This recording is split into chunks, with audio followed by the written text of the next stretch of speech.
আমি একদিন বংশালে একটা বইয়ের দোকানে গেছি বই কিনতে, আমি তখন উত্তরায় থাকতাম। তো যিনি বই দিবেন উনি ঢিলাঢালা কাজ করতেছেন, অত নাই। আমি বললাম একটু তাড়াতাড়ি করেন, আমি একটু আগে গিয়ে নামাজটা ধরবো, মানে বংশাল থেকে উত্তরার ভিতরে যেখানে নামাজের সময় সেখানে ধরবো আর অনেক দূরও তো। উনি দেখি চুপচাপ চুপ হয়ে গেলেন, চুপ হয়ে গিয়ে আমাকে বলতেন আপনি হানাফি মসজিদে নামাজ পড়বেন? আমি বললাম হ্যাঁ। যে আপনার নামাজ হবে? আমি বললাম হ্যাঁ। কেন হবে না? আমি একজনের কথা জানতাম, বার চালায়, ওই যে ধানমন্ডিতে থাকতো। তো আমাদের একদিনই পর আমার জিজ্ঞেস করছে এর জানাজায় যাওয়া যাবে কিনা। বার আছে, বারের মালিকের, বার বুঝছেন তো, মদের দোকান, সেই মালিকের ছেলে মারা গেছে, বা সেই ছেলেও বারের সাথে যুক্ত। এখন এর বেলায় কি হবে? তো এই একই রুলিং আসবে। যদি তাকে মুসলিম বলা যায় আর ওইটা তার গুনাহ, তাহলে সম্মানিত কেউ তার জানাজায় যাবে না, বা যারা বড় আলেম তারা যাবেন না।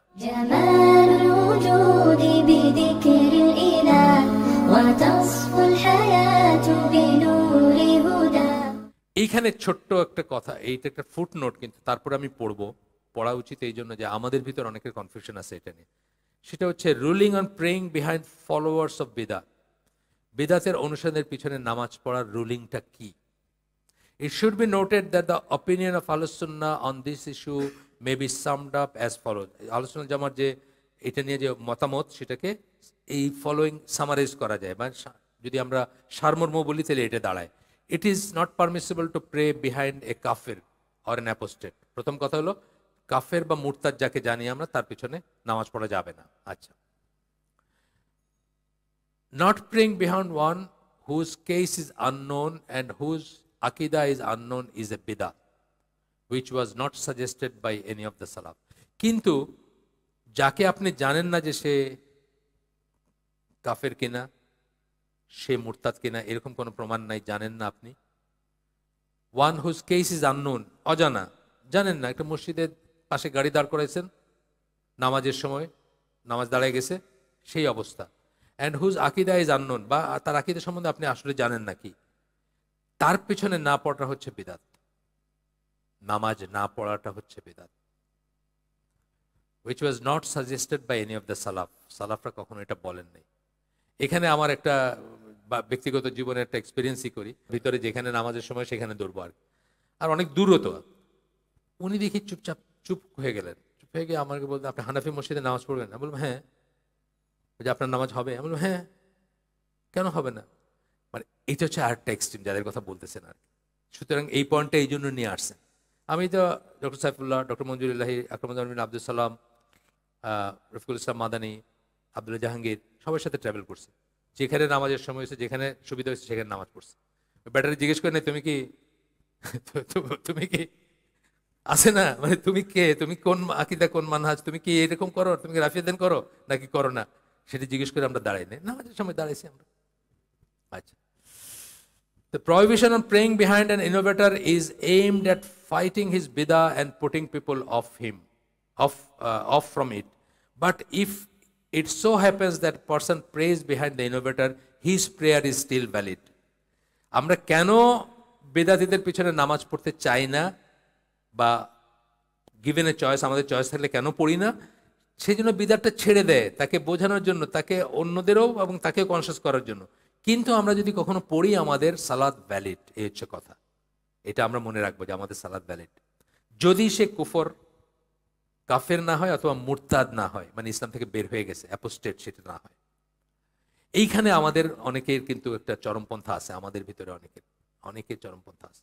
আমি তো বললাম যে আমি যতজনের নাম বললাম, ডক্টর আবু বকর জাকারিয়া, তার সাথে আমি ট্রাভেল করছি, সবার সাথে ট্রাভেল করছি, যেখানে আজান, যেখানে দাঁড়াইতে পারছে গাড়ি সুবিধা, সেখানে নামাজ পড়ছে, কেউ কোনোদিন হেজিটেট করেন না নামাজ পড়তে। তো এটা একটা এক্সট্রিমিজম বা একটা চরমপন্থা, আমরা এটাকে অ্যাভয়েড করবো ইনশাআল্লাহ। Ruling on not offering the funeral prayer and not praying for mercy for innovators, যারা বিদাতের উপর মারা গেছেন তাদের জানাজায় অ্যাটেন্ড না করা, অথবা তাদের জন্য আল্লাহর কাছে ক্ষমা না চাওয়া বা আল্লাহর দয়া না চাওয়া, এটির উপর রুলিংটা আমরা দেখব। Whoever dies as a kafir or an apostate from his religion or becomes a kafir because of his bidah and proof is established against him, মানে হুজ্জত কায়েম করা হয়েছে যে সে কাফের, কুফরের উপর মারা গেছে অথবা কাফের হয়ে গেছে, বিদাত করতে গিয়ে বিদাত কিন্তু কুফরও হইতে পারে। বিদাতে আমরা ডিটেলস পড়বো ইনশাল্লাহ, এই চ্যাপ্টারটা খুব ইম্পর্টেন্ট, আমরা বাইরের থেকেও পড়বো এরপরে, যদি আল্লাহ আমাদেরকে হায়াতে রাখেন বা আমরা সবাই থাকি, ভালো থাকি। তো বলতেছেন যে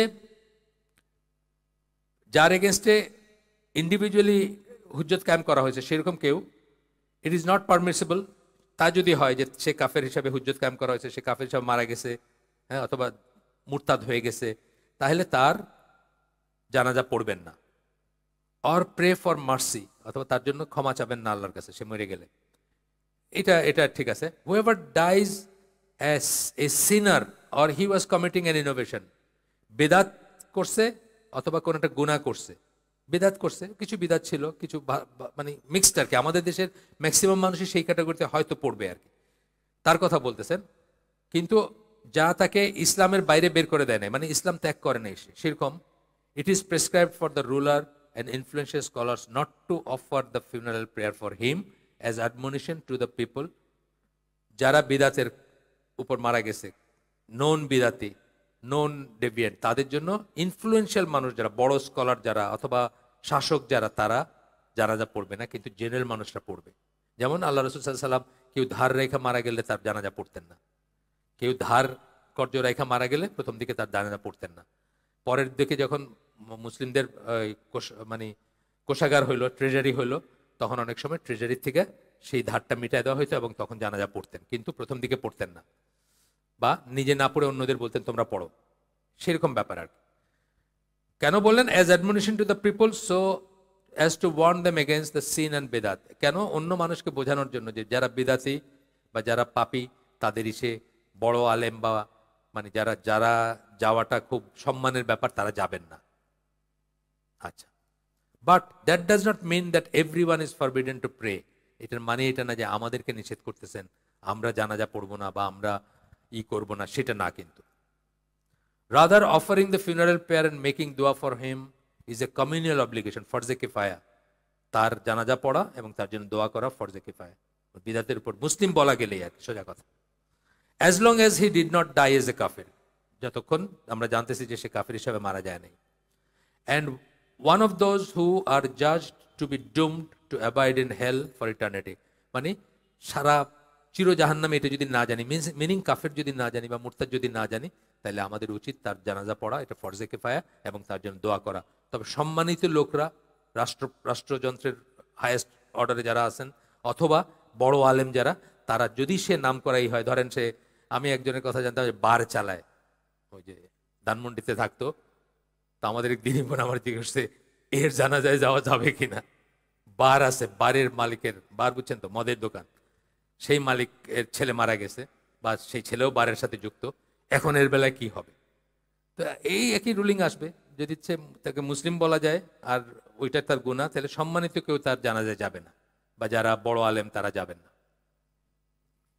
আচ্ছা, এটা একটু ফুটনোট পড়লাম, ইচ্ছা করে পড়লাম, যে এই জিনিসগুলো আমাদের ভিতরে সংশয় আছে এবং আমাদের ভিতরে এক্সট্রিমিজম আছে, চরমপন্থা আছে, দুই সাইডে আছে, মানে ল্যাক্স, মানে নরমের দিক দিয়েও আছে এবং ইসের দিক। উল্টাটা আমি বললাম না যে গত হালাকাতেই বললাম আমি, যে ওই আমি আলামিন মসজিদে একদিন নামাজ পড়তেছি, ওই তো রাস্তার পাশে মসজিদ, তো আজান শুনে এক লোক ঢুকে পড়ছে আর কি, ঢুকে পড়ে পাশে দাঁড়ায় গেছে, তো ওই লোক তো তার মতো করে দাঁড়াইছে, সবাই যেভাবে তাকাইছে, হঠাৎ আমি দেখি আমার পাশ থেকে না এসে বয়সে বাইরে চলে গেছে, বুঝছেন তো, মানে এমন কেন, অসুবিধা কি আছে? সে জানলে হয়তো, থাকলে আমাদের পাশে দাঁড়াইলে দেখলে হয়তো তার মনে একটা কোশ্চেন জাগতো। আমাকে কতজনে কোশ্চেন করে নামাজ চেঞ্জ করছে, আমি উত্তরায় যখন থাকতাম কাউকে কোনোদিন কিন্তু আমি নামাজ চেঞ্জ করতে বলি না, নামাজের ব্যাপারে কিছু বলি না, আমি এই প্রসঙ্গেই কোনো কথা বলি নাই। সকালবেলা ফজরের নামাজের পরে পার্কে হাঁটতাম, আর ওরা প্রশ্ন করতো, আমার বয়স এইজ গ্রুপের বা আমার চেয়ে একটু ছোট একটু বড় ভাই, আপনি এরকম করেন কেন, আপনি এইভাবে হাত বাঁধেন কেন, আপনি এইভাবে রাফেদেন করেন কেন, আপনি এইভাবে আঙ্গুল খাড়া রাখেন কেন? আমি সেগুলোর উত্তর দিছি, মাশাআল্লাহ তারা, মানে দুইজন খুব বড় ব্যবসায়ী, গার্মেন্টসের ব্যবসায়ী, তারা একদম তাদের লাইফই চেঞ্জ করে দিয়েছেন, লাইফের পুরা স্টাইলই চেঞ্জ করে দিয়েছেন, মানে স্যুট কোট পরা বন্ধ করে দিয়েছেন, ক্লাবে যাওয়া বন্ধ করে দিয়েছেন, বুঝছেন না? কিন্তু কথা হলো যে মিশলে, আমি যদি পয়লাই তাকে বাইর করে দিতে, সে কোনোদিন জানবে না, ভয়ে আর কোনোদিন সে এটা শিখবে না। আচ্ছা, আমরা শেষ করে দিব, এই হাদিসটা পড়ে শেষ করে দিব। এটা হচ্ছে, এটা হাদিস না, এটা একটা আপনার একজন ইমামেরই, আমিরুল মুমিনিন ওমর উমর বিন আল খাত্তাব তার একটা কথা আসার, there will come to you people who will argue with you quoting the ambiguous texts of Quran. কোরআনের দ্ব্যর্থ ডবল মিনিং বা একাধিক মিনিং এর টেক্সট নিয়ে তোমাদের সাথে তর্ক করবে, এরকম মানুষ আসবে। ঠিক যেটা এখন চলতেছে, কোরআনিয়নরা করে, হ্যাঁ কোরআনুল্লিরা করে না, বা আরো অন্যান্যরা করে। আচ্ছা, তখন বলতেছেন যে refer them to people who know about সুন্নাহ, সুন্নাহর মানুষের কাছে তাদেরকে পাঠিয়ে দিবা। যখন এইসব এইভাবে কথা বলতে যাবে সুন্নাহর মানুষের কাছে পাঠিয়ে দিবা। For those who have knowledge of the সুন্নাহ আর the most knowledgeable about the book of আল্লাহ, যারা সুন্নাহর জ্ঞান যাদের আছে, হাদিসের জ্ঞান আছে, তারাই কোরআন সম্বন্ধে সবচেয়ে বেশি জ্ঞান রাখে। এবং এটাও ঠিক যে হাদিসের স্কলাররাই হচ্ছে, যত স্কলার 4-5 শ্রেণী আছে না, তাদের ভিতরে হাদিসের স্কলাররাই হচ্ছেন সবচেয়ে strict. For example Nasiruddin Albani সবচেয়ে স্ট্রিক্ট কেন? তারা সব নিটিগ্রিটিগুলো জানেন।